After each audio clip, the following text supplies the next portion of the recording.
emergency for the first time in about... This is Jim, and Receiving this message. We are Ken Jennings and John Roderick. We speak to you from our present, which we can only assume is your distant past, the turbulent time that was the early 21st century. Fearing the great cataclysm that will surely befall our civilization, we began this monumental reference of strange and obscure human knowledge. These recordings represent our attempt to compile and preserve wonders and esoterica that would otherwise be lost. So whether you're listening from an advanced civilization or have just reinvented the technology to decrypt our transmissions, this is our legacy to you. This is our time capsule. This is the Omnibus.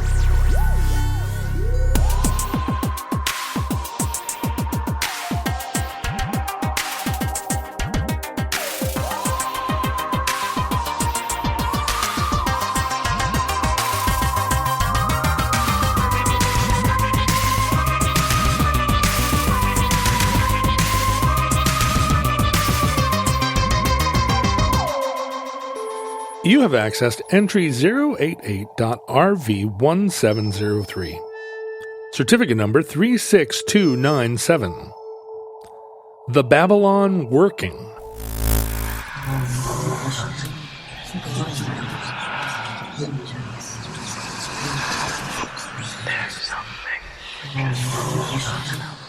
That's not a sentence.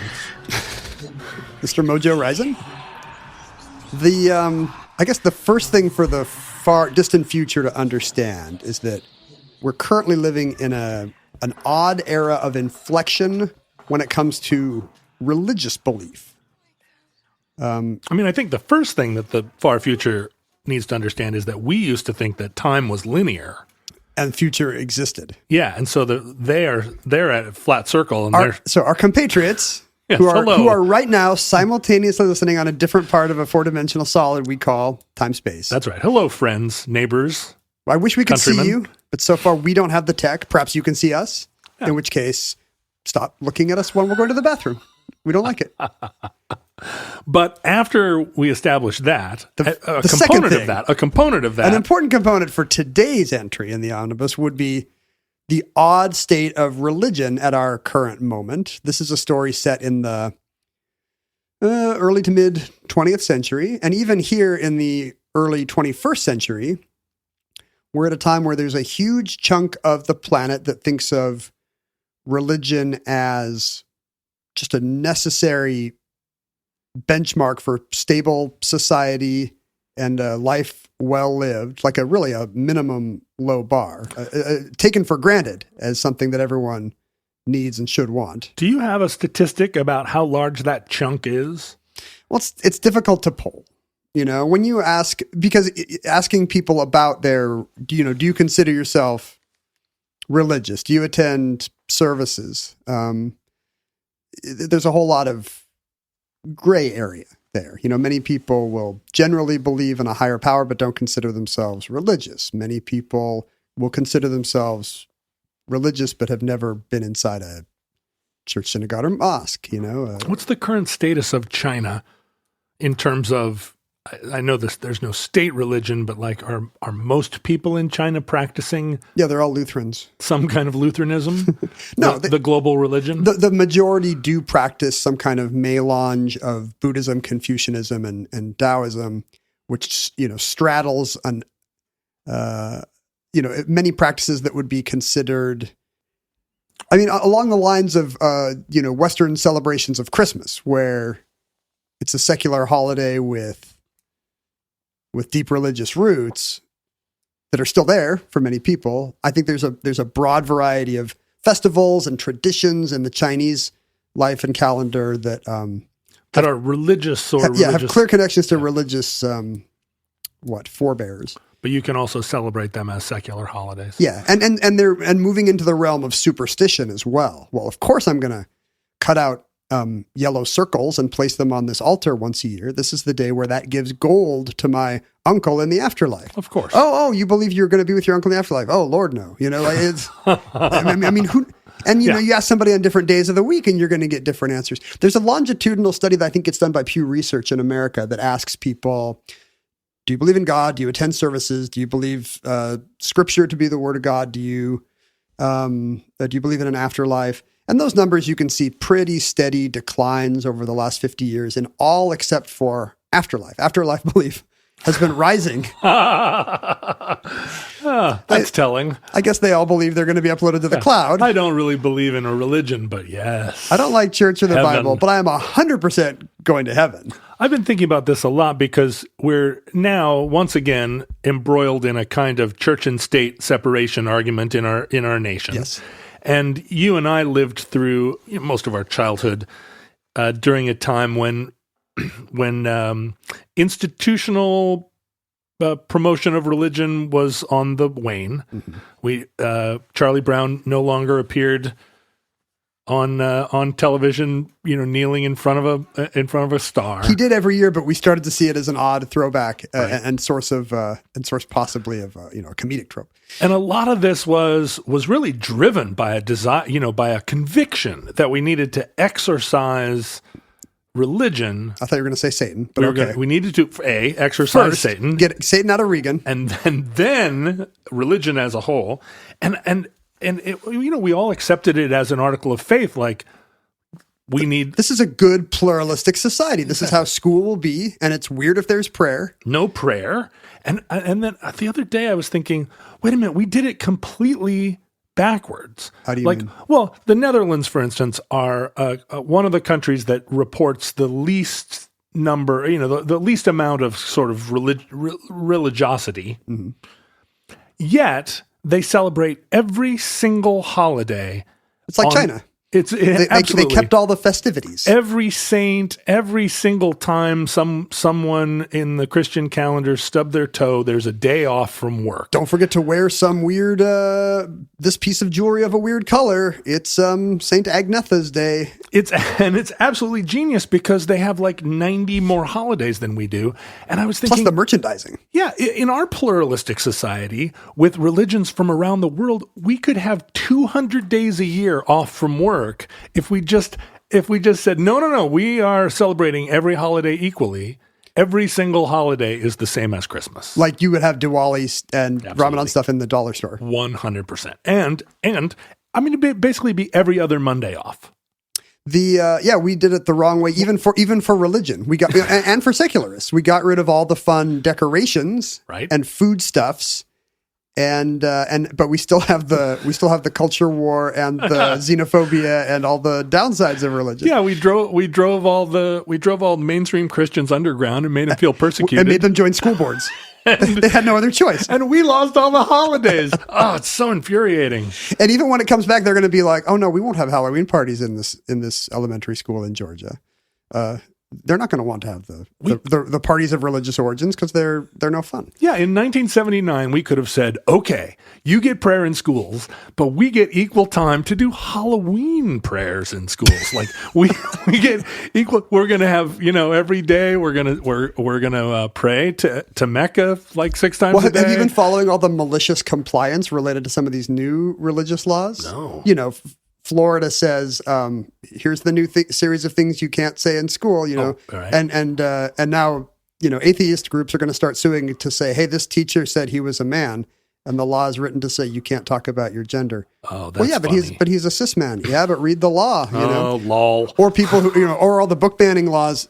Generally, no matter how they're written, would tend to ban the Bible. Right, of course, it's full of rape. So you get a lot of these petitions saying, "Hey, no book has more violence and sexual no-nos than the Bible." So all of this is backwards. We should have been the entire time saying every crazy religion gets equal time in schools. It would be 2 hours a day just praying, but to a pantheon of gods. Do you think people would get bored? All right, everybody turn and face east. Now we're doing Mecca. All right, everybody turn and face this picture of the horned satanic god Baphomet. Are you saying that kids aren't bored in school? As it stands? I guess this way, maybe you'd at least be doing different postures. Well, and think about it. We passed the physical fitness test because of all the kneeling. We put such a premium on cultural exchange. What better groundwork to cultural exchange than to learn the intricacies of every single religion? I think that's a non-starter for people of almost all religions who all agree on one thing. There is one religion that should be in the public sphere. They can't agree on which one it is, unfortunately.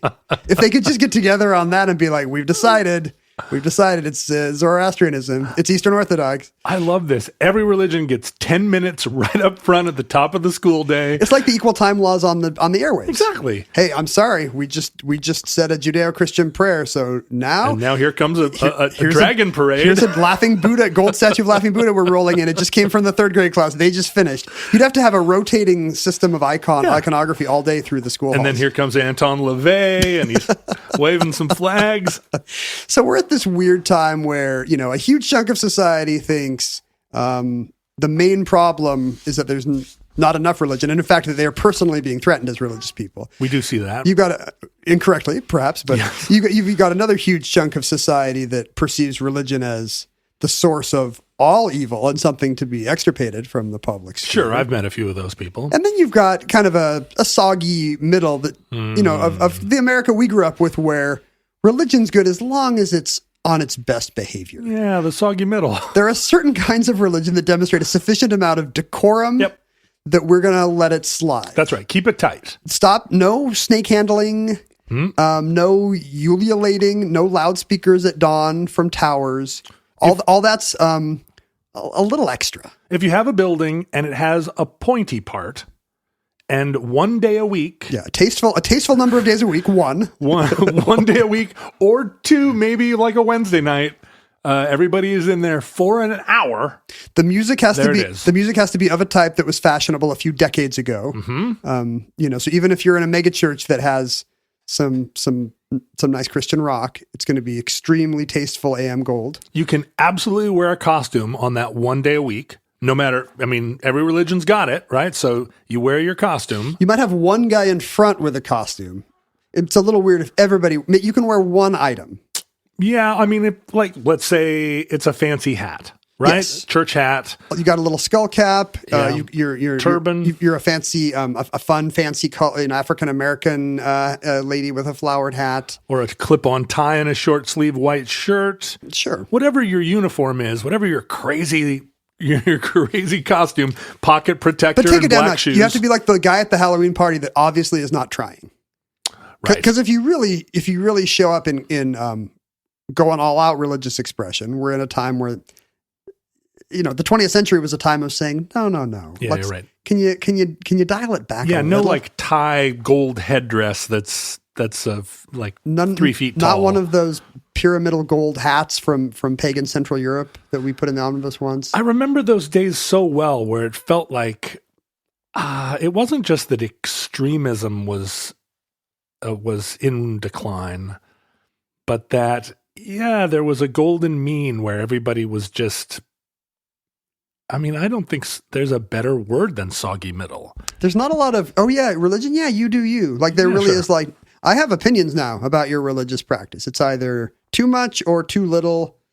And we lost this broad, I don't know whether it was good or not, but we did have a broad sense that there was a tasteful amount of religious expression. Yeah. And if you want to go more, do it at home. Yeah. It's none of my business. Yeah. You can do whatever you want. Please don't be yelling at your city council about it. Right. And this story takes place largely in the 1930s and 40s. And it kind of covers a time when there was well-behaved religion, and then there was the kind of religion that nobody would approve of, and an unusual intersection of the Venn diagram of how that interacted with science and with academia and with government and with cities, and how it really, in retrospect, it's an extremely surprising story because of the oddball at the center of it. I'm always coming from the North. My relationship to evangelicalism was always that it was not acceptable, not considered mainstream in the North, but very mainstream in the South. And that where that mainstream line was always, I remember the first kind of like apocalyptic Christian church that opened in Anchorage. That was a big deal. And it was, it felt like the equivalent of a church from a foreign country. It was like the Rajneesh had moved in. Yeah, like, wow, what we actually would drive by the church on Sundays and kind of look, trying to see if they were handling snakes. Had there been enough migration from that part of the country to Anchorage for oil jobs or whatever? It became a huge church. It was a massive success. In Alaska, that's 8 people. Well, no, I mean, they built this big. It was the first like mega temple any of us had seen. The parking lot was full of cars, and it just felt like American cars. American cars. It felt there weren't any other kinds then. It felt like something very exotic, and then it became, of course, the biggest church in town, and it was what everybody was talking about. I'm going to get more exotic here than evangelical or even fundamentalist Christianity. I'm going to take you to the Church of Thelema, the Agape Lodge, the Ordo Templo Orientis, the weird traditions. This is all some Masonic talk. Yes, Western esotericism, the same root as Masonic and similar orders, because it all revolves around the idea of secret knowledge, hidden knowledge, certain texts that not everyone has, but we have the secrets, and wouldn't it be great to know the secret of life? Are you going to walk on my Good Templars topic? Are you meaning to do? You're pro Templars? No. The Good Templars are a kind of Templar that I've got on my short list, but it doesn't sound like we're going to talk about that. No. I mean, the Knights of Templar are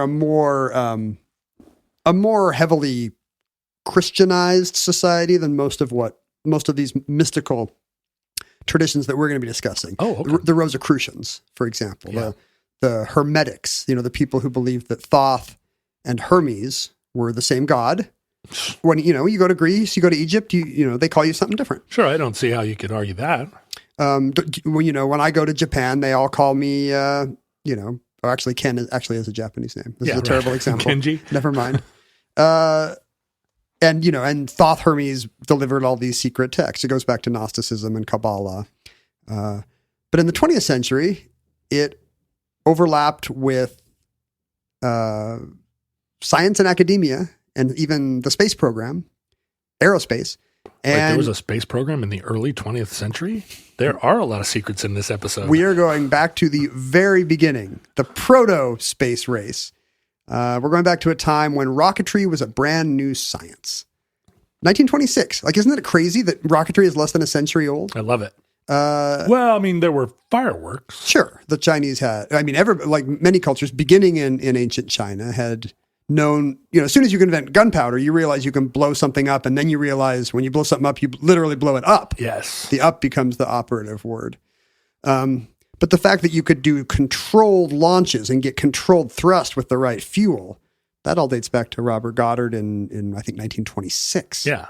And for many, for decades before that, even for some years after that, there was kind of a widespread belief, even in the scientific community, that this was not just not practicable, but not physically impossible, really. That the laws of physics would not allow this kind of propulsion to do any work, and in fact, all the Jules Verne stuff was going to stay science fiction forever. You just couldn't get enough thrust. You couldn't get enough thrust, and maybe even I think in some circles, misunderstanding the basic Newtonian laws. No, you cannot eject thrust into a vacuum. There's nothing to push on, and therefore the rocket will not work. I think the New York Times famously had to run a correction in July 1969 saying, "We regret saying in 1926 to Robert Goddard that rockets were a dead end and man will never walk on the moon." It took, it's kind of tongue in cheek, but right. It took them 40 years to walk it back. But had they never taken a balloon and tried to make a fart sound with it and then let it go? When scientists see a balloon, all they want to do is rub it on their hair and stick it to something. Oh, I see. The compulsion is just too strong. A cat, if possible. The hero of our story, the protagonist, I don't want to say hero, is Jack Parsons, who was born in 1914 Sounds like a fake name. In Los Angeles County. Jack Parsons is, in fact, his fake name. His parents called him Jack because they did not want to confuse him he was a junior, with his father of the same name. So he missed out on the chance to be known as Marvel Whiteside Parsons. Marvel Whiteside Parsons, too. Can you imagine being named Marvel Whiteside Parsons II and going by Jack? Jack Parsons. I don't know. Marvel Parsons? Especially given the kind of life we read that he has. Marvel Parsons sounds like you've got a mouthful of marbles. Marvel Parsons sounds like a hee-haw character But when you break it down, it's perfect. It's got the religious angle of the parson, but also the Gnostic wonder of the marveling. Marvel? Yeah. And the comic book and pulp tradition, which was a big part of Jack's childhood. He grew up on what is no longer called Millionaires Row in I don't know how well you know Pasadena, but kind of west of downtown Pasadena.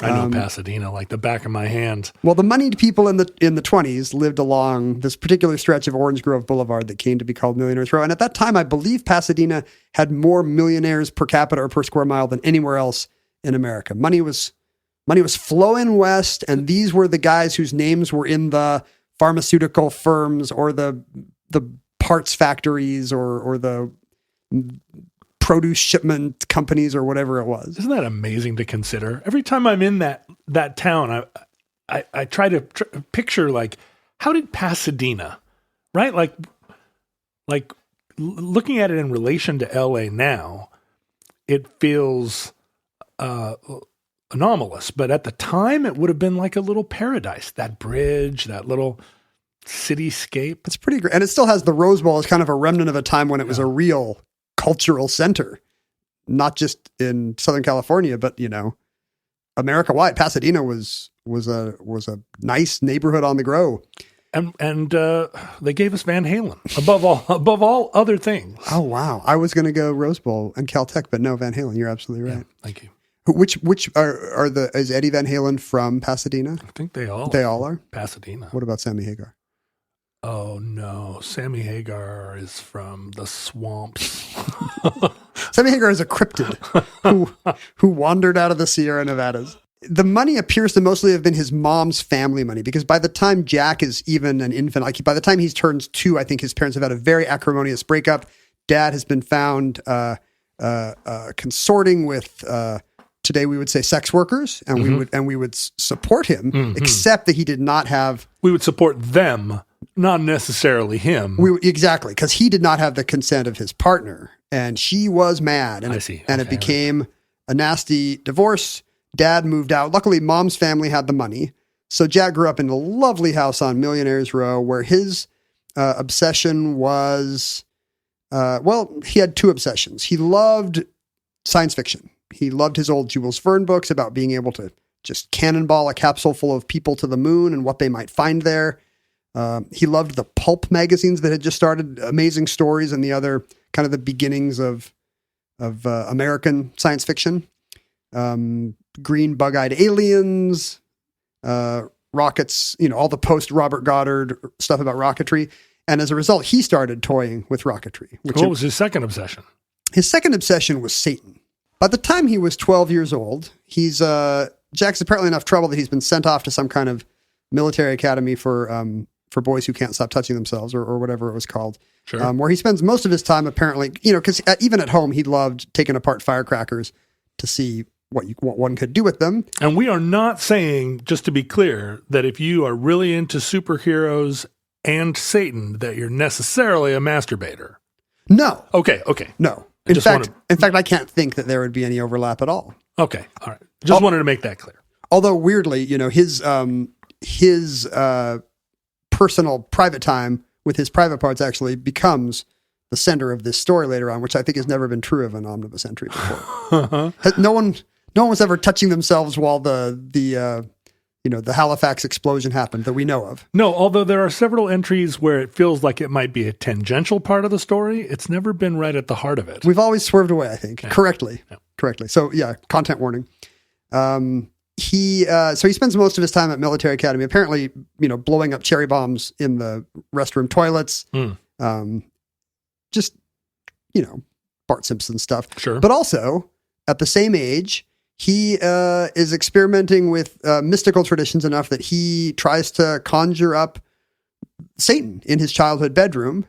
And in fact, whatever happens, it scares him so badly that he doesn't mess with the occult again. Really? Yeah, for decades. But he got spooked. He has a formative experience with his attempts to bring the big red guy to his childhood bedroom. But as he grows up, his fascination with space and with blowing things up remains a constant. Unfortunately, the Great Depression means that his family's fortunes are on the wane. Despite being one of the smartest kids in his school, he gets into Stanford. he can't attend any of the, even back then when I'm sure Stanford is, 1/1000th the adjusted price it is today. He winds up at some Pasadena junior college and in fact is forced to even drop out from that in the 30s. But he and some friends are still blowing things up and they're getting more and more serious about it. Like they're starting to realize the actual contours of the scientific problems involved. What fuel will generate enough thrust and crucially over a long enough period of time? Because he's not just interested. He's getting to a point where he doesn't just want to see things blow up or fly in the air. He's wondering, how does this lead to space travel? How does this lead to amazing stories? See, this is where our paths diverged because I blew up a lot of stuff, but I never got serious about it. Well, you were at an age where there were already pretty good rockets. You realized you were competing with NASA. Do you remember what whistling Petes were? Did you ever have a whistling Pete? We called them Piccolo Petes. Piccolo Petes. But yeah, I know exactly what they are. A whistling Pete, I learned this in about 1977. If you took a pair of pliers and you crimped it, you could get the whistling Pete to both fly and explode. In that order, I assume. Yeah. And it was a great evolution because, Whistling Pete was one of the Safe and Sane fireworks. I mean, that's why I know about them because I grew up in Washington State was Safe and Sane at the time. Safe and Sane. So you had to just watch those little snake things uncoil or watch something sit on the ground and spin, and that's the only options. But one of the great things about Safe and Sane fireworks is they gave you an opportunity to see if you could mod them to make them unsafe and insane. And there were a few you could. I mean, it's right there in the name. Yeah. When you say, hey, let's buy something for 4th of July, let's buy something that's safe and sane, every child immediately thinks, well, hold on.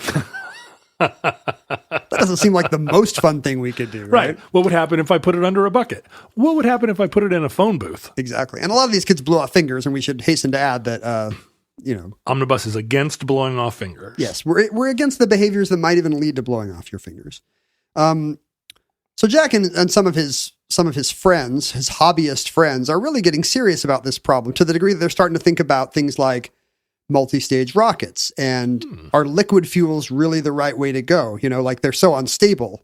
Is there a way to make in the same way that you can stabilize nitroglycerin by putting it in dynamite, if I'm getting that right, what's the equivalent? Are there solid rocket fuels that are really are really the future? And at the age of 23, he actually convinces the California Institute of Technology in his Pasadena hometown to host and sponsor his little rocket club, his group of 20-something-year-old young men who are blowing things up. It's the proto Cub Scouts. They're having a rocketry match. Did you do model rockets as a kid? I never got beyond those water rockets, which I loved. But no, as an adult, I've helped out with a local Boy Scout troop that was actually shooting things in the air with explosives.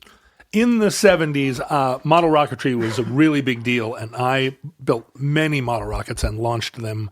And what happens? They've got do they have the chutes in the capsule? Yep, and some of them were multi-stage. Rockets. The Estes company kind of made a whole set of different sizes of rockets. You could build a launchable Saturn V. I started off with the little rockets that were 16 inches tall. Yeah. And went up from there. It was a real activity. I went to some rocketry events that had 500 kids, and rockets were up in the sky all day. It was just a thrill. Yeah, it was Do you remember awesome. As a kid just seeing something flying? Oh, it's a pre-drone world, but you see the Goodyear blimp above a stadium, or you see, I think occasionally I'd see hot air balloons or something, and you just couldn't believe you were seeing it. Hot air balloons were big in Anchorage, so we saw them a lot. And they were big in Salt Lake. Yeah. And here on the east side is where I remember seeing. Yeah. I think they still launch them from Woodinville, maybe? We talked about doing hot air balloons on Omnibus, and I'm going to make a note that will be the next episode. Let the record show John is typing in his phone. Maybe not the next episode. Presumably hot air balloons. Some episode at some point. So Jack and his high school friend, his grade school friend, I think, Ed Foreman, somehow talked Caltech into letting them use the resources of the Guggenheim Aeronautical Laboratory, or GALCIT, which was kind of Caltech's budding aerospace department. So what were they doing at the aeronautical laboratory at that time? Building a better biplane? Once Ed and Jack Yeah, I'm sure it's aerofoil shapes and testing different kinds of wing shapes in wind tunnels. But once Jack and Ed get there, suddenly they have the GalSit Rocket Research Group.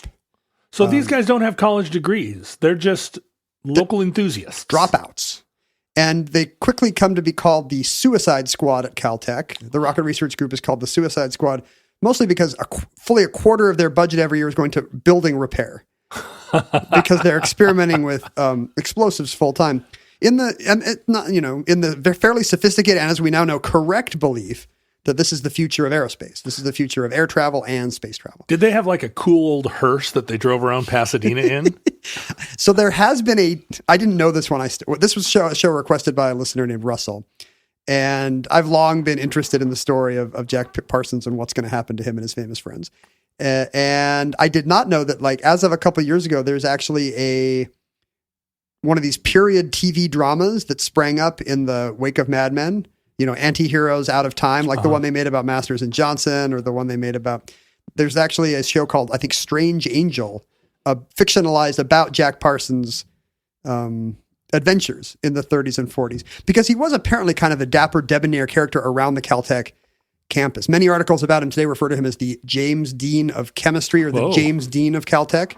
Whoa. Which doesn't take much at Caltech. Also, it's anachronistic. Parsons actually passes away before James Dean's first starring role. So nobody was calling him that at the time. But in hindsight, he was that kind of a louche bad boy character. I feel like Strange Angel sounds like a vampire TV show, and they just got the title wrong. I would never watch a TV show called Strange Angel, but I would absolutely watch a TV show called the James Dean of Caltech. To me, Strange Angel really conveys well that it's going to happen at the intersection of crazy UFO stuff and crazy occult stuff. Yeah. Which is what's going to happen. Spoilers. Oh.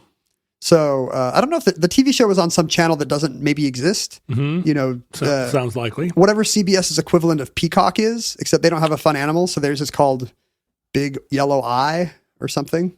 Maybe it was Google Plus. My guess is it got folded into Paramount Plus, but I'm not going to research any of this because who cares? Who cares?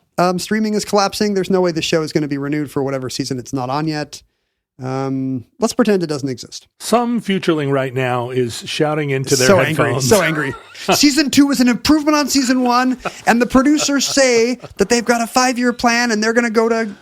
It's also possible that one of the writers or producers is actually listening and they're just hanging their head and one solitary tear dripping down. That's not impossible. Let's say and we're going to do a very cursory treatment of the subject that I'm sure they've researched and fictionalized in depth. So let's say if you're listening, actually the show's probably good.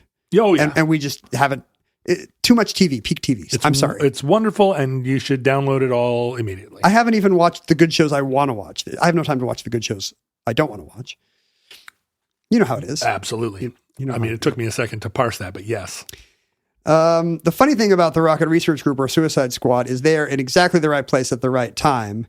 And soon they are starting to get hefty military contracts for their work. Not for rocketry. This is still the 30s and nobody's worried about missiles raining down on European capitals yet. Right. What they want is airplanes that take off faster.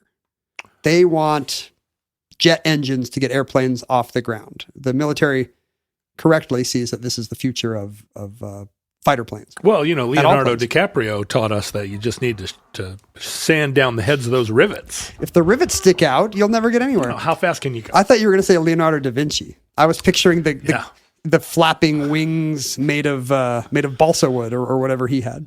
Because you also need to sand down the rivets on those, probably. You do. But they're made of balsa wood, so it's easier to sand.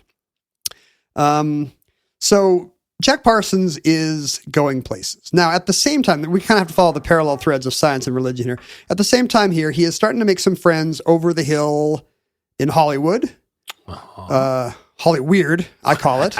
Yeah. Because he's starting to hang out with, people more on the fringes of society than he would have met in well-heeled Pasadena Millionaires Row. He's starting to meet actors. This is starting to sound like a noir. And he's not going to deal with, people shipping moonshine into Long Beach. But is he hanging out with Fatty Arbuckle? Are they like murdering starlets? Like He's hanging out with actors like John Carradine, early gay rights activists, the kind of thing that you're more likely to see in Hollywood at the time than in Pasadena. And a lot of these people are interested in the then faddish ideas of Aleister Crowley. I thought it was Crowley. I believe it's Crowley. Whoa. And I'm going to let somebody in the writer's room of Strange Angel can write in and correct one of us.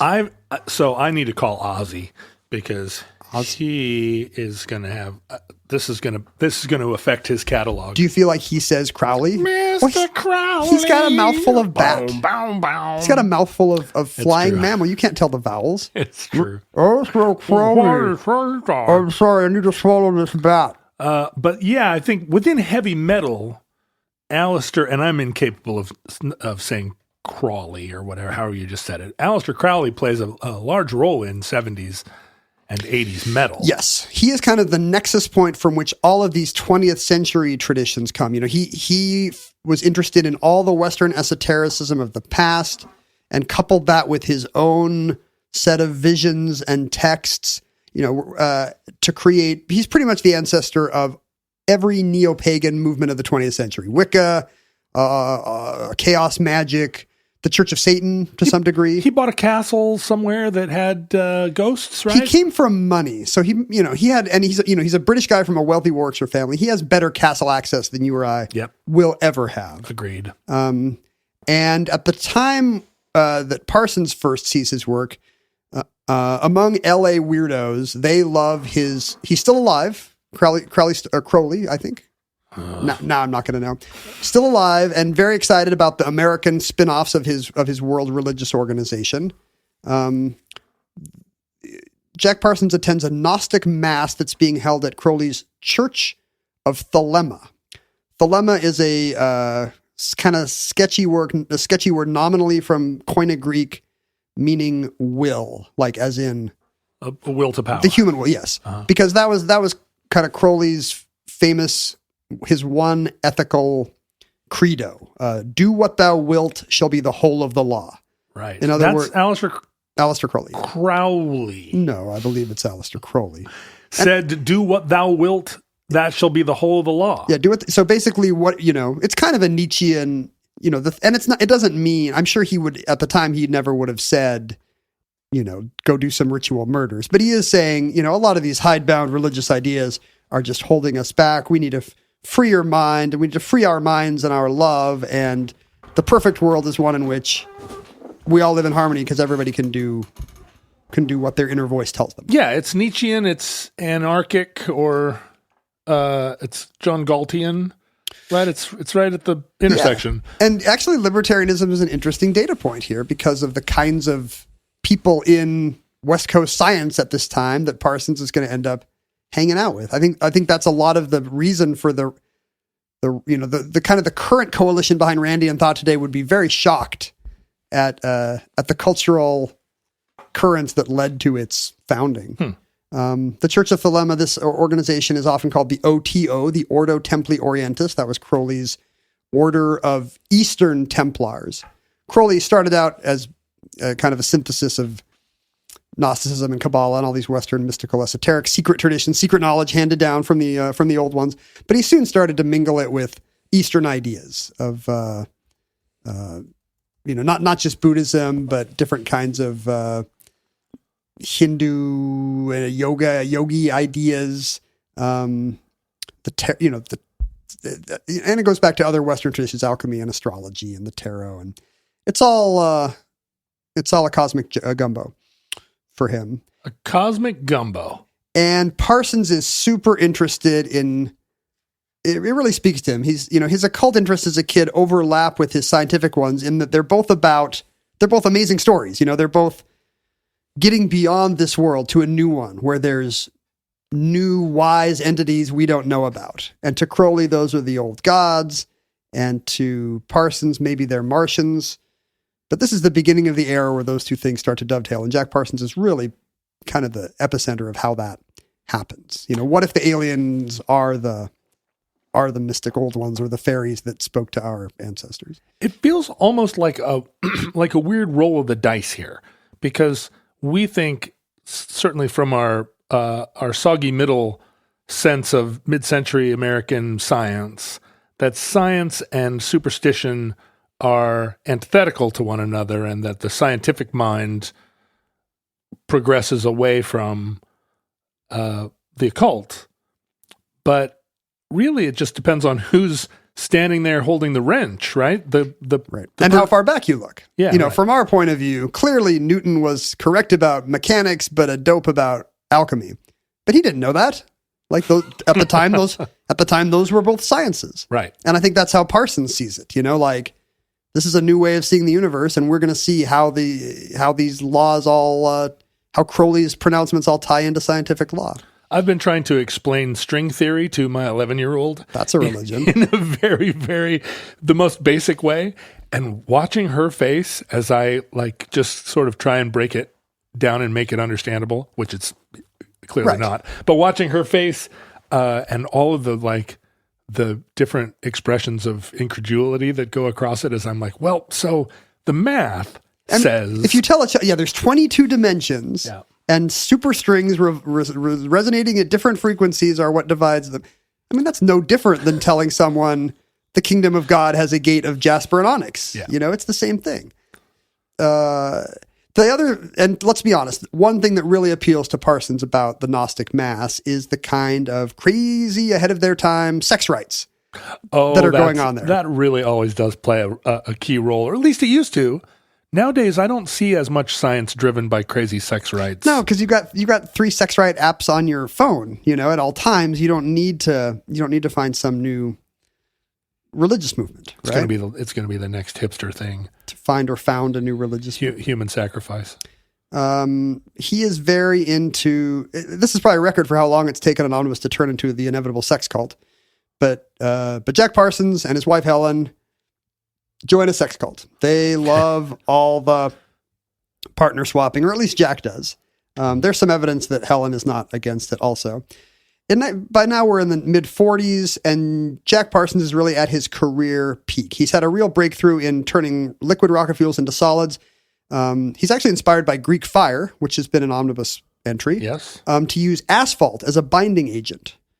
And he finds that he's having great luck using asphalt as the stabilizer for his rocket fuel. So he's blowing up fewer buildings at Caltech. The Suicide Squad, the rocket research group, has been renamed Jet Propulsion Laboratories on the strength of their massive Army contract. The Army, he's also started up kind of a quasi-related group called Aerojet, which is going to produce new jet engines for Army, new rocketry for Army planes, basically the beginning of the jet age. And he has accidentally founded Jet Propulsion Laboratories. The initials JPL, coincidentally, could be Jack Parsons Laboratories. It would not exist without him. It's really the sex cult that keeps him off of the $1 bill. That is what starts to happen, because from this career point, high point, it goes downhill. Not at first. There's some sexual shenanigans. He has a great disappointment when his wife, Helen, falls for the leader of their Thelemic Lodge, the Agape Lodge, a man named Wilfred Smith. And this is, if we imagine that Jack is the one who dragged his wife to all the sex rites, it is kind of funny to imagine that. We don't know that, though. She might have been the one that was like, come on, Jack, take me to the sex party. And he's like, I'm working on the jets. I've got this stuff. I still haven't cleaned my purple robes from last week. Come on. The sex rite starts at 8. Get your purple robes on. Well, certainly that's what happens when she falls for Wilfred Smith, the charismatic leader of the lodge. Jack, we're going to be late for the sex lodge. Why are you so into going to the sex lodge this week? Last week, you just wanted to listen to Jack Benny. No, Wilfred has a lot to tell us this week about, exactly. about me going to him. I like to imagine a world where Jack is kind of a lousy 40s husband who drags his wife to all these wife-swapping things and feeds her a line about how this is the future of freeing your mind and your Thelemic soul, and then she leaves him for the better looking leader of the group. That's the fictionalized account in your version of this, because he has a more potent wand, ceremonial wand, right? But Jack gets in. I don't want to say this is a retaliation, but he builds a rocket 10 stories tall. he begins having sex with his rockets. No, actually, he begins an affair with Helen's 17-year-old half-sister, Betty. So again, maybe this is the reasoning for, my not wanting Jack to come off so well in this story. Yeah, right. Because this is his move. You're into the wand guy? Well, guess what? Your sister is just a younger version of you. She's into the rocket guy. But they all make it work. They all make it work. This is the kind of, I don't know who knows on the inside who is being dragged into this and who is enthusiastic. I was going to say this sounded really 15th century, but if they all made it work, it's sounding very 21st century. What if they all move into a nice craftsman in Pasadena, which they call the Pasadena Lodge? They all got matching tattoos. Jack, his wife, her wand guy, the lodge leader, and her perky half sister. Wait, you're saying this happened? Yes, they all move into the new relocated Agape Lodge, and suddenly Jack is now living on site at the center of Los Angeles Thelemic Crowley worship. With his wife, who is sleeping with the temple leader, and her half sister, who's a teenager. Yes. And at the same time, he is founding JPL and trying to deliver thousands of jet engines to the Army Air Corps. You're basically describing the early years of the Joko cruise. I thought you were going to say Van Halen. Also Van Halen. It all links up. This is where a young David Lee Roth enters the picture. No, we are still in the mid-40s. Unfortunately, as you're saying, this is the kind of thing that does tend to work against somebody professionally, right? When the scientific part of their life cannot always compete with the purple robes. Unlike in 2022, where polyamory really helps. If you come out as polyamorous and living in a cult house, it propels your career. So many people on social media will be cheerleading your bravery. In fact, he's now a habitual user of amphetamines because he's a science man of the 40s. Right, that was the times. Coke and amphetamines, but also peyote and mescaline because he's a Satan worshiper of the 40s. Whoa! So this guy's got it all going on. He's in, it's starting to be, and it's becoming visible at work that his odd black magic cult is starting to lead to drug paranoia and hangovers. Sure, he's snorting ketamine at his desk and working on moon rockets. I think the noisy, the kind of the loud raucous neighbors start to complain about the velvet robes and the braziers of fire and the wands going into cups that they keep hearing next door at the Thelemic Agape Lodge. Sure. So there's a series. Now there becomes a series of police investigations of exactly what kind of religious organization he's running. And of course, this is now a guy with military contracts who has to insist to law enforcement that no, nothing weird anymore, that we just are interested in philosophical explorations here at our little study group. We're just wearing these purple robes to stay warm. Of course, my wife has nothing on under the purple robe, but that's because you showed up in such a hurry. It's a breeze in off the desert. And his reputation becomes such that he is essentially forced out of JPL. He is bought out. He gets $11,000 in stock. That's not that much. And even at the time, not that great for founding the modern jet science. So they didn't smear him as a communist, which would be the lowest common denominator here. That comes later. Okay. We need to wait for the late 40s, early 50s for black magic sex cult to equal. And clearly you're a Marxist Leninist. That's coming too. At the time, it was a simpler time, John. You could be in a black magic sex cult without also being without worrying if it was compatible with Marxism. What's interesting is you could be a Marxist Leninist at the time without interfering with your military contracts too. Today, of course, all the polyamorists on the internet are also Marxist Leninists, but they do not have big money military. They do not have fat military contracts for the most part. Right, although that may be changing with the war in Ukraine. That's true. Mm-hmm. That's true. Now that the specter of global thermonuclear war is being eagerly embraced by many good liberals. Well, and we know Elon Musk is polyamorous. Is he also a Satanist? Who is Elon Musk conjuring? There's got to be some cauldron in his office. This is a guy who has never. I feel like he has never looked heavenward and aspired to blowing something up or creating a portal that'll bring the old gods in. He just wants a car that will fart when you do the secret series of keystrokes. Didn't he launch a Corvette into space? He did. So that feels like a holy right. I don't know. He put it off as a gag, but I think he was sending the Corvette to his gods. I guess you could believe that whatever our spirit of the age is, it's embodied now in automotive technology. This is the premise of My Mother the Car also. It's like a ritual sacrifice. Exactly. You don't slaughter a goat anymore. You slaughter a cow. Or fire a Corvette. Slaughter a Corvette, sorry, yeah. I mean, speaking of which, one of the things the neighbors are complaining about is that this Pasadena craftsman, Wilfred, Jack, Helen, and Betty are all keeping their own livestock, which they're slaughtering not just to have meat, but to have warm blood for their eldritch rituals. No. Sure. They're not actually doing it. This is just what the neighbors are saying, or are they actually doing it? They are, in fact, slaughtering the cows, eating the delicious steaks because they're 1940s Americans. And drinking the warm blood out of goblets. But also saving the blood for Saturday night, yes. Whoa, okay. Also, not incidentally, this is going to come into the story. For many years, Jack and Helen have been friendly with the science fiction community, which is big in Southern California at the time. You know, this is so exciting for him, having grown up on Amazing Stories. He's now getting invited over to Robert Heinlein's house. Also weird sex cult. Exactly. He's being invited over to Heinlein's house every week for the meeting of the Manana Literary Society, or whatever Heinlein calls it. You know, it's all the big names. Lee Brackett is there, and Elsbreg de Camp is there, and Edmund Hamilton, all the California pulp sci-fi guys at the time. And Heinlein is starting to get his stories published in like the Saturday Evening Post and the Atlantic. And this is starting to turn legit. And I'm sure if you're Jack Parsons, you're so excited, you know, that your weird thing, you know, it would be the equivalent of a Pokemon fan from the old days suddenly seeing 100 million people playing. But he's also the one that's doing science. It's not sci-fi. He's doing sci-ri. Right. And I'm sure it's a feather in their cap that an actual jet propulsion rocket scientist is coming to their little meetings.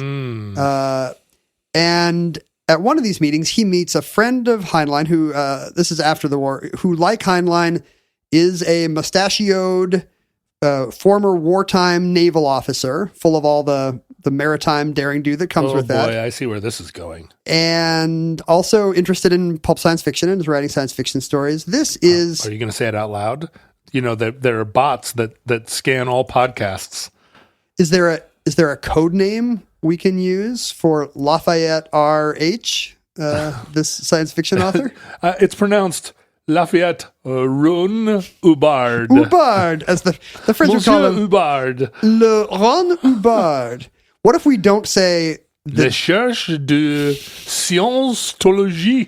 What if we agree to never say the D word of the self-help movement he is going to found? All right. And then we will also not say the S word of the global church that self-help movement morphs into.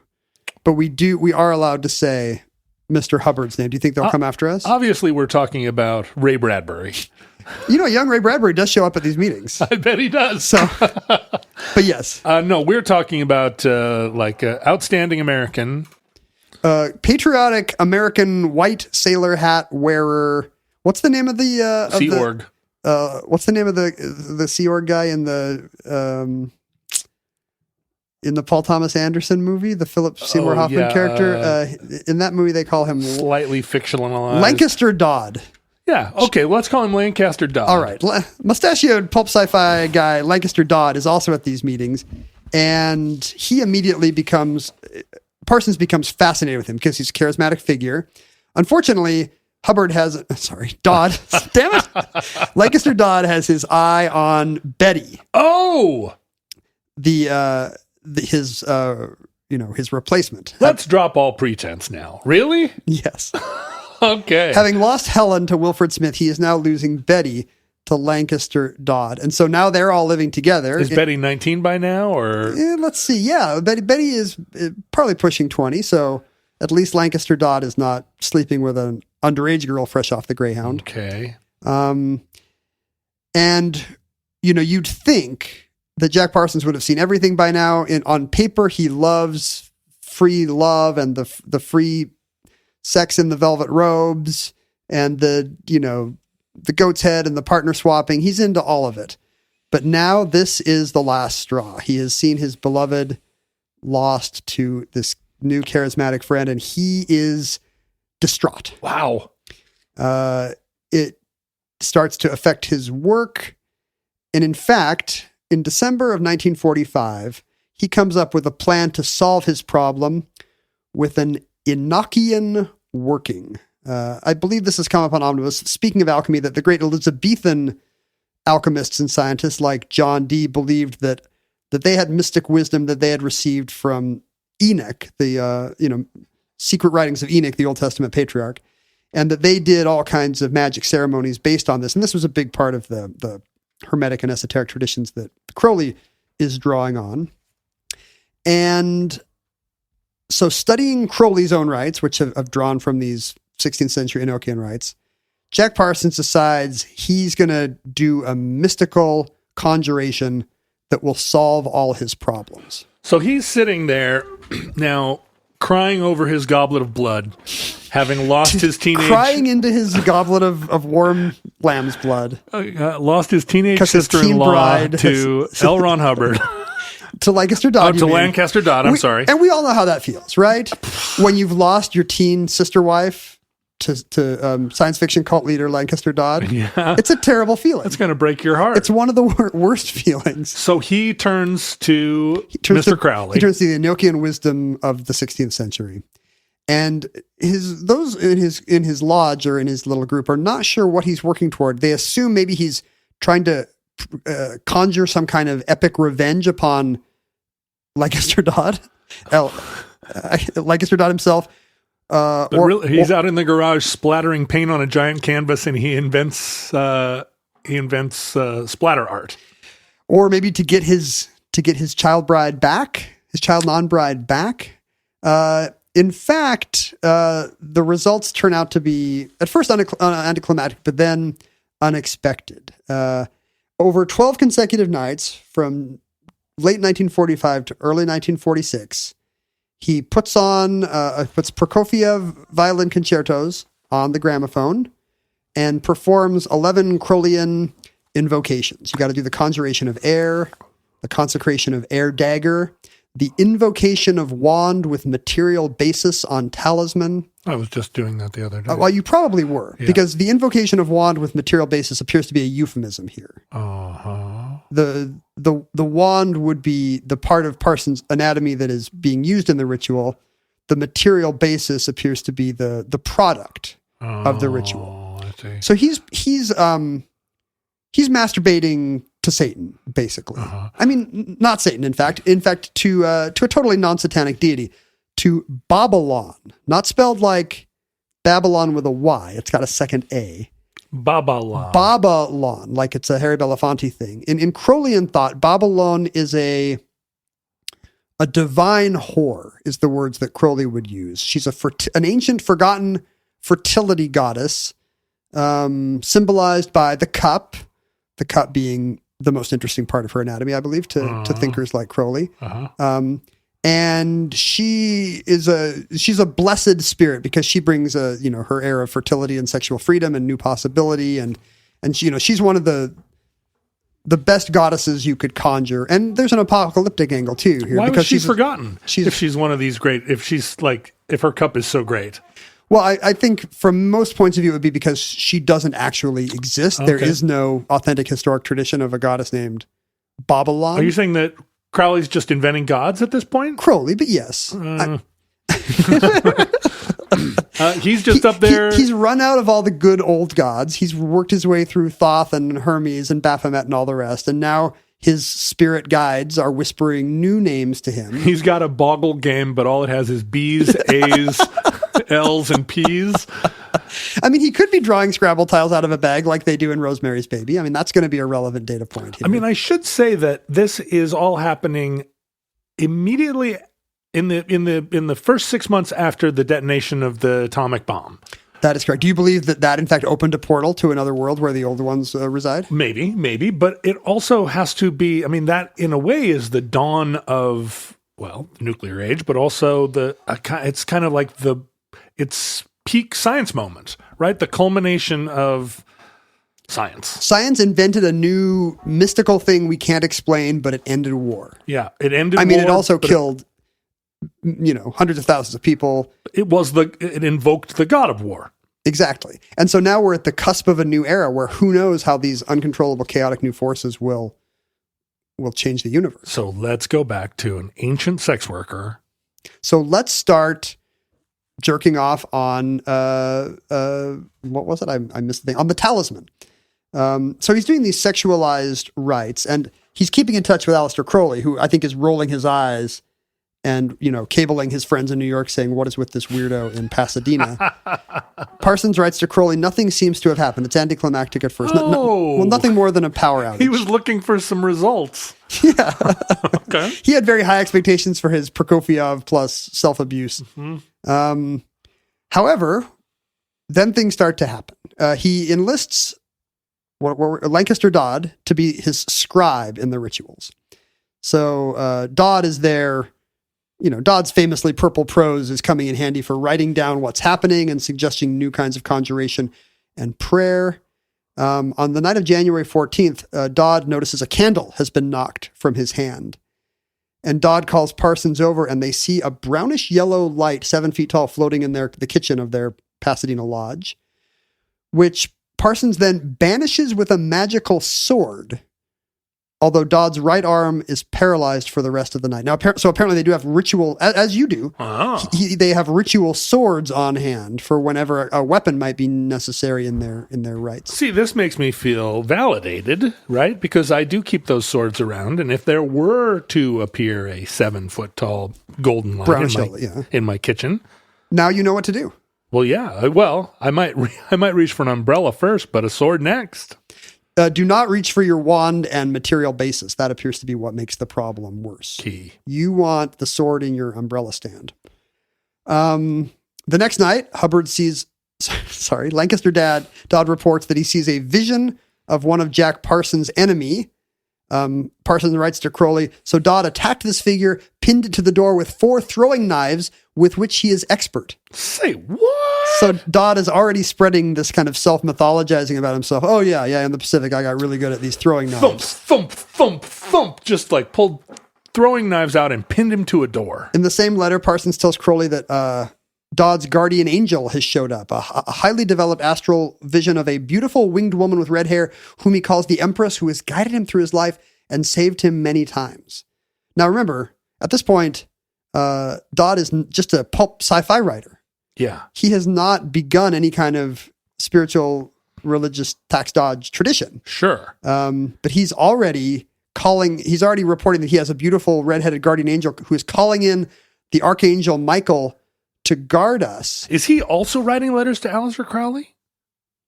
No. Parsons is writing the things that Dodd is reporting. So the implication seems to be that Parsons is not seeing any of these things. Parsons is in charge of the masturbatory part of the evening. And then Dodd is like, oh, good news. Isis is here and she's nude. A hint figure of past, partly mistaken operations is visible to her right. So he's already also got this weird technical speak that becomes is any of this part of the foundational mythology of Scientology? Yeah, I think it has to be. Okay.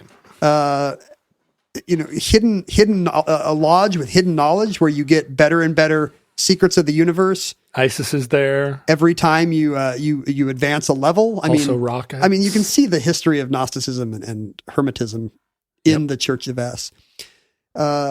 He sees a rosewood box. He describes these very ornate visions. A rosewood box with a string of green beads, a string of pearls with a black cross suspended in a rose. This is why you want a string of pearls. A pulp sci-fi, exactly. This is why you want a pulp sci-fi writer to be your scribe. They finally get up to their climactic ritual, an operation of symbolic birth. And then they settle back to wait to see what happens. For 4 days, Parsons writes that he experiences tension and unease. Then, a few days later, he and the scribe, Lancaster Dodd himself, have driven into the Mojave Desert at sunset.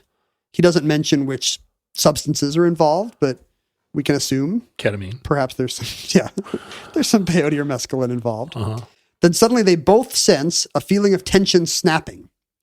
And they get home and they find at the doorway of their lodge a beautiful green-eyed, red-haired elemental on their doorstep by the name of Marjorie Cameron, who says she is delighted, she is ready to begin participating in their rites.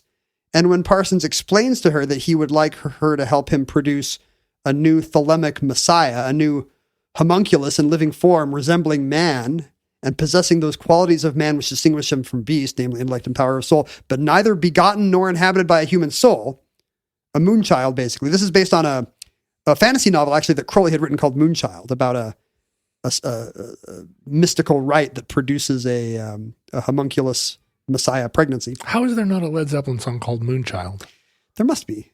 There isn't. Parenthesis, homunculus messiah pregnancy.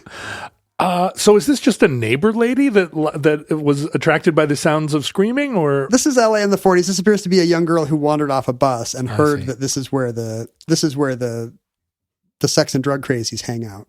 Okay. But when it's explained to her what her role will be in these rites, she is very excited. And I think, so it appears that Parsons' conjuring has worked. The Babalon working has brought him a woman to replace the one he lost to Leicester Dodd. And she's going to produce a moonchild with him. And with it, they will produce an heir, the kind of a new god that will bring about this new age. So and remember, they're trying to invoke Babalon, the whore from the book of Revelation on the great beast. And this is what's going to, this is now the Omen and Rosemary's Baby trope of, we're going to produce the pagan mystic occult child that will bring about the next age. I'm going to go change some of the information on my Tinder profile, because this all reads a lot better than whatever I wrote. I love, and Parsons Parsons treats this as a Tinder match. He writes to Crowley, "I seem to have my elemental. She turned up one night after the conclusion of the operation and has been with me since. She has red hair and slant green eyes as specified." As specified. Swipe right. Wait a minute. This is the plot of Big Trouble in Little China.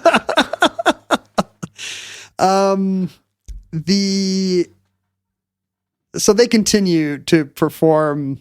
So he continues to perform rites with Marjorie Cameron, now as the cup for his wand. The material basis would appear to be a mixture of his own seed and, because it's a moonchild, starseed, her menstrual blood. A mixing of these appears to be the secret, the thelemic secret that will create the new Messiah. But wait a minute. If she's menstruating, it's going to be very hard for her to create a... Look, John, are you not listening? The thelemic Messiah is not to be begotten. It will not have intellect or power of speech. It will not be, this is the mystery of the thelemic mysteries of the goddess Babalon that is producing the homunculus inside her. Got it. So he builds a new altar and they get to work, as it were. And he becomes convinced that he has impregnated Cameron with this new moonchild of the new millennium. Then, at this point, the Babalon working will continue with the homunculus. They're going to employ the new angelic language of Enoch, and they're going to open an interdimensional doorway, and the goddess Babalon is coming to Earth. Basically, he wants to open a gate to hell to bring about the last days. And I think your invoking of Hiroshima and Nagasaki is right on the money here. And Crowley apparently is aghast by this whole thing. I'm skipping ahead. They put Rachmaninoff's Isle of the Dead on the gramophone. Sure, nothing heralds the coming apocalypse like Rachmaninoff. And Hubbard begins to babble about, telling Parsons what to... Did I say, sorry, Dodd. That's consistent. That verb is consistent. Begins to babble to Parsons, telling him what to do. "Display thyself to Our Lady. Dedicate thy organs to her. Dedicate thy heart to her. She shall absorb thee. Thou shalt become the living." Maybe I shouldn't say all this stuff because we're gonna not just anger the whats, the Church of what. We're gonna bring about the new fifth age of Kali Yuga or something. Dodd maybe is having a good time here, having taken Parsons' wife. Now he'll do whatever he says. He makes him gaze into an empty box for an hour and then tell him what sacred design appears. This does feel like a good time gone awry. I mean, if I were at this party, I think at this point I would start to moonwalk out the back door. You want to moonwalk away from the moonchild? Yeah, a little. a little. Crowley writes to his New York office, apparently Parsons or Ron or somebody is producing a moonchild. I get fairly frantic when I contemplate the idiocy of these louts. So he... And imagine at this point, Crowley looks a lot like Sidney Greenstreet in Maltese Falcon. He's just an old British guy, looking down his nose at you. I get fairly frantic when I contemplate the idiocy of these louts. I mean, he's a nutter, but he's like these nutters are even gone by a bridge his too standards. far. Now, as we all know, no moonchild ever appeared in the late 40s. Do we know that? Well, that's the interesting part of this. A lot of modern day conspiracy theory and ufology revolves around the idea that Dodd and Parsons and their new muse, Marjorie Cameron, aka the divine goddess Babalon, actually did open some kind of portal and actually did bring the old ones to our age. And it is the following year that pilot Kenneth Arnold sees the first flying saucer on Mount Rainier. So the dates are not Sort of crazy. line up, huh? And if you believe in this kind of strange angel intersectional idea that the alien encounters that are reported today are no different than the mystical encounters with jinn and fairies and burning bushes reported in the past, then, why wouldn't it take a mystical tradition to bring these interdimensional beings to our front door and encourage them to probe our anuses? I would like just to point out, because I just Googled Marjorie Cameron just to see what was going on, and she is the spitting image of Katharine Hepburn. Is that right? She looks just like Katharine Hepburn. Like Katharine Hepburn, she becomes a movie star. She appears in movies by the avant-garde filmmaker Kenneth Anger, and goes on to become kind of an occult superstar based on her associations with this Crowleyan movement. Unfortunately, things do not go so well for our man, Jack Parsons. Oh. He still has the heart, his heartbreak made him do something crazy, or a series of 11 crazy invocations and masturbatory rituals. Mm-hmm. But his head cleared after some of those moments. Right. And that can happen to anybody. That can happen. And he realizes, what have I done? What have I been looking at here? And in fact, a lot of this comes to a head when Dodd betrays him yet again. Dodd announces a crazy plan to, buy some yachts in Florida. He's a seafaring man, as we all know. Sure. Sail them through the Panama Canal and sell them at a big profit to unnamed California buyers. But halfway there, he was like, wait a minute. What if I stay at sea forever and found a self-help movement?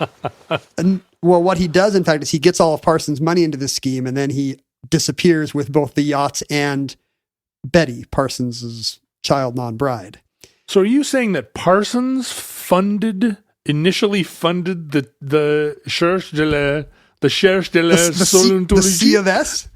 I don't know if any of the specific yachts that Parsons' money went to became the same ones that, because Dodd was already a sailor and loved the sea. Right. So I don't know if any of these are the same yachts, but yeah, the idea, he seems to have been there on the ground floor for this idea that there should be a floating navy of mystical thought and science fiction daring do. Because at a certain point, the dates are going to tell the story, right? It enters into the historic record at some point.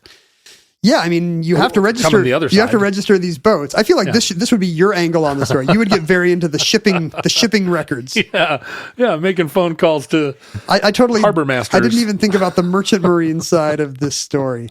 So Parsons begins a messy decline, exacerbated by his drug and alcohol abuse, and now, as I've hinted, exacerbated by the House Un-American Activities Committee, which is starting to find the idea of, because he's still trying to work on the fringes of the defense industry and working in labs, and now he's got this connection to a black magic sex cult, which starts to look like a little bit pink in the early 50s. Does he still have some science in him? He does.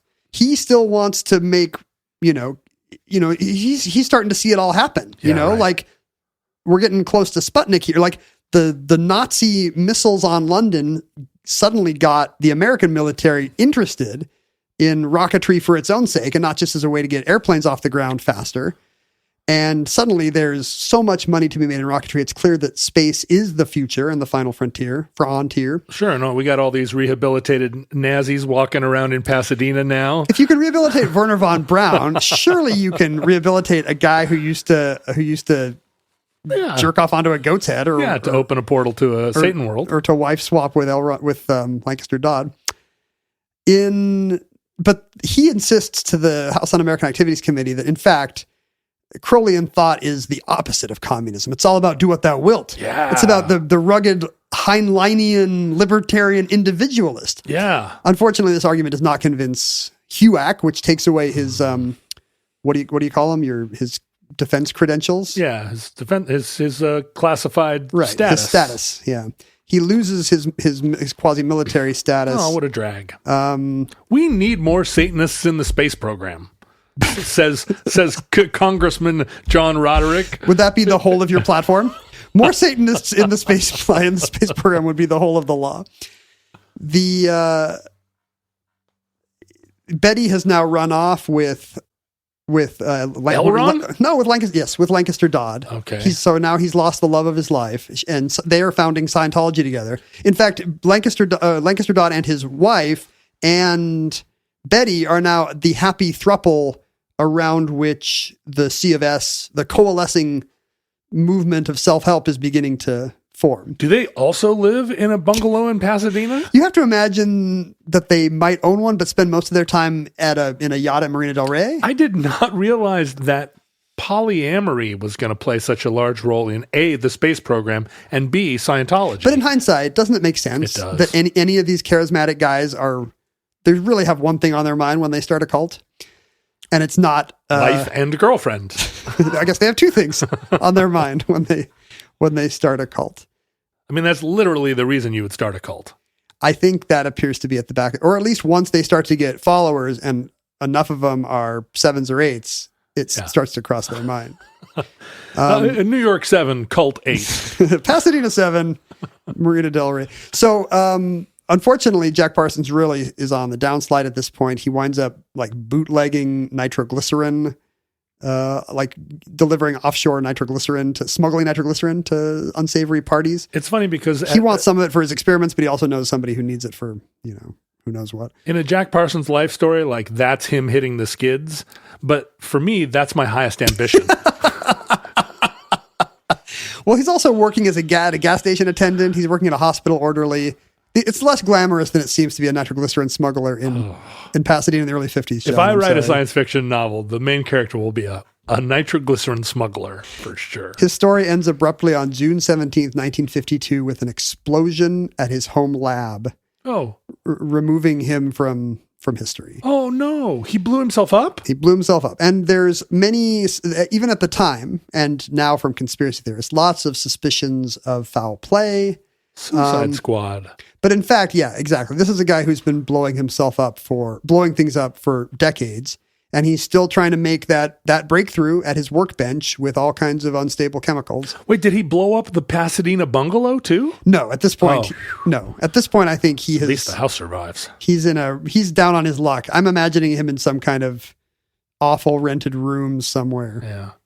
Is that Pasadena bungalow currently occupied by 2 yuppie lawyers? I believe it's now condos. I looked this up, and it appears to be condos. And I've driven through that part of town accidentally trying to get back on the highway. And yeah, it's almost certainly a lovely gay couple and their cat who have no idea about the eldritch energies that once pulsated there. Can you imagine? You're just like, wow, every time I wake up in the morning, there's this 7-foot tall brown golden figure in the corner. What should I do? And these guys don't own a sword is the tragedy. And that concludes The Babalon Working. Entry 088.RV1703. Certificate number 36297 in the omnibus. But Ken, I don't remember the words "the Babalon Working" ever appearing in the show. I think we did say the Babalon Working. What is the Babalon Working? Well, Babylon is the name of the goddess you're trying to conjure. And a working is kind of a chaos magic term for a religious invocation or conjuration. I see. Okay. It does make it sound kind of quasi-scientific. Yeah. We're not doing a spell. Come on. This is the Babalon. This is the 20th century. We're in Pasadena. We're doing a working. Futurelings, in the unlikely event that social media still exists in your era, Facebook, Twitter, and Instagram are archived at Omnibus Project.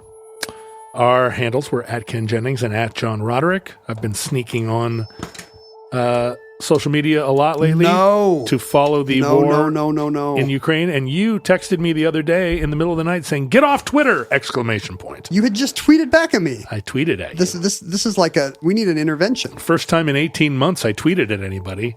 And now I'm actually faving people's posts sometimes. Yeah, I am. I'm clicking fave. Can't I be your Twitter sponsor? Like, can't you call me up and be like, Ken, I'm feeling the urge to post. Yeah. And I'm like, John, don't do it. Don't post. I need to not post. No good comes of it. But anyway, if you want to watch me jonesing and falling off the wagon, look at John Roderick and see who I've faved recently. See which Ukrainian master sergeant I've faved their post. You can email us at theomnibusproject@gmail.com. You can hang out with other futurelings, laughing at our misfortune at any social media place where you put the word futurelings into the search bar. You can mail us actual things, actual items in the post at P.O. Box 55744, Shoreline, Washington 98155, USA. Ken, it sounds like you were opening a box over there. You are going to enjoy this. The postcard says ad astra per aspera. Oh, nice. Do you know what that means? Sure. Do you know anything about this slogan? Yeah. All right. I do as well, and I'll tell you what I know. It means to the stars through hardship. You'd think it would be the slogan of NASA or Jet Propulsion Laboratories. In fact, it's the mottos of the state of Kansas. This is a note from Jacob in Lawrence, Kansas, who says that his parents and other civic-minded folks of Beloit, Kansas in the 80s and 90s, while serving on the Art Council, used to put on a big Chautauqua festival. I do like that. Apparently Beloit had a Chautauqua Park, and they brought back the annual Chautauqua, which was kind of a 19th century TED Talk. Mm-hmm. Jacob says he remembers being intrigued by the notion of the original Chautauquas, and he hopes we'll consider it as an omnibus topic. He sent us some period photos of the kinds of concerts and art galleries that were present at the Chautauqua, the Beloit, Kansas Chautauquas of the by period, 80s. You mean taken in 2004, right at the end of film. Those aren't period from 1884. No, but these are from the 80s and 90s when his parents were putting on this arts festival. Oh, I like it. I think, let's see what kind of hairstyles we see here. Per aspera ad astra is more than just the motto of the state of Kansas. It's well, it comes from classical times, I assume. But it's used as the motto of many entities. For example? Well, I mean, there was recently that Ad Astra film with Brad Pitt, which the Duchy of Mecklenburg-Schwerin. Oh, of course. Uses it. Do you think Kansas stole it from the Duchy of Mecklenburg-Schwerin? Probably they got it from the city of Gouda in the Netherlands. That's the motto of Gouda? Mm-hmm. Shouldn't that be to the cheese through hardship? It's the motto of the Department of Civil Aviation in Thailand. It's the motto of the National Defense Academy of Latvia. Also, the House Order of the Vendish Crown. It is the canonical only Latin phrase known by Garrison Keillor in his Prairie Home Companion persona. It appears in To Kill a Mockingbird and A Portrait of the Artist as a Young Man. Do you know the band Acceptance? Seattle pop punk band Acceptance? Yes, I do. Did you know they have a song called Ad Astra per Aspera, or possibly Per Aspera Ad Astra? Nice. Anyway, but in addition, this is what you're going to like. Jacob sent us a bunch of period Chautauqua buttons every year from the Beloit, Kansas Chautauqua. What's the oldest one? Well, the 80s and 90s. Let me see. Now, our international listeners would call these badges. Oh, you're right. These are not buttons. Here, this is a 200th. This is a bicentennial of the Constitution, so that's got to be 87. 86. That's when I graduated from high school. I like to look at that. I think you will really... Oh, sorry. I just threw it on the floor. I think you will really enjoy the Oh, I do. The homemade Chautauqua. Boy Scout vibe of these badges or buttons. Thank you, Jacob. Thank you, Jacob. For sending us your collection of Chautauqua. And have you been thinking about doing a Chautauqua show for years like I have? I have. Someday, Jacob. Someday, after Hot Air Balloons. And finally, if you love Omnibus, as we know you do, and if you want to support the show, we do not typically support the show by conjuring ancient sex goddesses. We do not have our own rocket program yet. I'm against both those things. I'm against sex goddesses and rockets. We have not started a phony religion / self-help movement yet. But it does appear to be very profitable. See, that's what I'm saying. Even with only a handful of members, 25,000 members worldwide, you can still make a go of it, as long as some of them are in the Mission Impossible movies. As long as at one point you bought a lot of real estate in Los Angeles. But you can help support the show and help us get our crazy schemes off the ground by supporting us at patreon.com/omnibus project. There are a lot of benefits that come associated with supporting the show. Wait, what are we doing? Why are we not revealing secret knowledge at every increasing level of Patreon support? We could start doing that. We absolutely You and I could. have so much secret knowledge. What would it be though? Like what is actual? Because it would have to be good secret knowledge. Like we would actually have to say,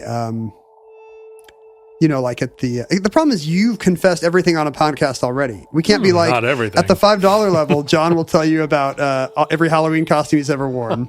At the $10 level, he'll tell you about his first kiss. At the $10 level, I will read a chapter from a Harlan Ellison novel every month, and I will leave in all the problematic parts. I love how you correctly assume who our average listener is. There's so many people that are like, would he really do that? Hey, weird 58-year-old men who have been to science fiction conventions. I would sign up for that. Listeners, from our vantage point in your distant past, we have no idea how long our civilization survived.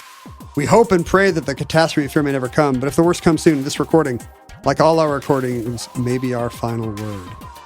At this point, I think the city of Gouda would wish you many goods and cheese. They would. But instead, They do. instead, if Providence allows, we wish that you'll be back with us soon for another entry in the Omnibus.